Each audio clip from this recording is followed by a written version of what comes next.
Laning 101 as a carry in the red lane. The question I get asked pretty much every day is, how do I win in solo queue? It's a problem that almost everyone faces, and yet there really isn't a lot of help. I mean, sure, I can give you the best Murdoch build or Sparrow build, but you can't build those cards if you don't farm. And if you don't farm properly, no matter how good the build is, if the enemy are ahead, you're unlikely to be successful. So in this video, I'm going to give you some of my tips, and I'm sure there are a lot more, but this video is more of an introduction, and as we progress through the series, I'll include more advanced tips and topics. Tip number 1. Last hits. You will see the best carries in the game rarely miss any last hits during the laning phase. Of course, you can't land every single last hit because ganks will happen, you might do black buff or red buff, and there's a lot of external factors. But if you practice landing every single last hit when you are farming in lane, then you're already one step closer to becoming a better carry. So I can't really teach you how to land more last hits. That's something you really have to practice, but you can make it easier on yourself. You can start with double strike or cast tokens, depending on your hero. The extra damage will make last hitting noticeably more easier. If you don't have strike or cast tokens, maybe a 2-point damage card will help, like a Madstone Gem or a Flashfire Piston. Ideally, I would suggest playing with either Murdoch or Sparrow, since they have decent early game damage, while Twin Blast really suffers and last hitting on him is noticeably more difficult even with strike tokens. Tip number 2. Safety. When you're farming, you want to be farming under the comfort of your tower, away from any ganks or danger. You can't farm if you're dead, right? But to do this requires some practice and skill. Firstly, you want to delay your wave at the start. Ideally, you can hold back the last 3 minions, but if you struggle, practice with just holding back the last minion. What this will do is it will mean for a short duration it's a 1v4 minion fight. Your 1 minion will die incredibly fast and the 4 enemy minions will push closer to your tower.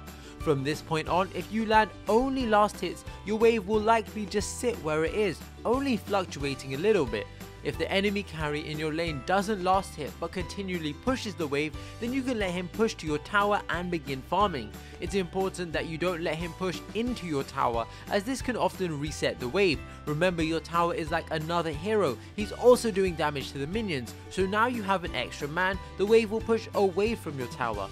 Also, last hitting under the tower is just making life a bit more difficult for yourself. Tip number 3. Jungle farm. Now this tip is probably a controversial one. A lot of people will say you should never take a jungler's farm, but in Paragon, if you can get a carry ahead, the enemy team are going to struggle a lot. This is the reason a lot of competitive teams will leave a camp or 2 for their carry.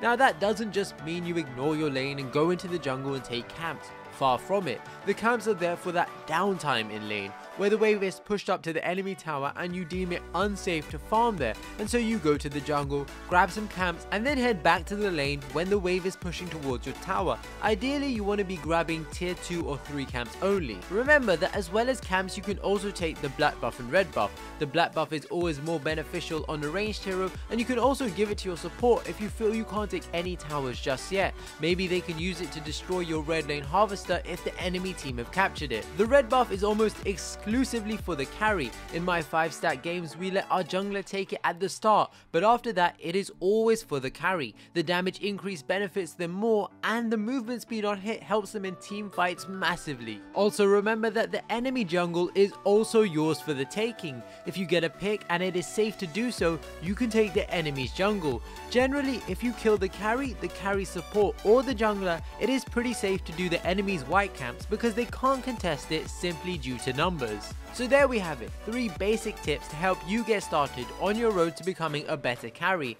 I plan on continuing the series if it is something you guys enjoy and find beneficial, so smash that thumbs up button and let me know in the comment section below. The next episode will take a look at the support's role in the red lane before we move on to the jungler, mid lane and then the blue lane, and then circling back around for more advanced tips.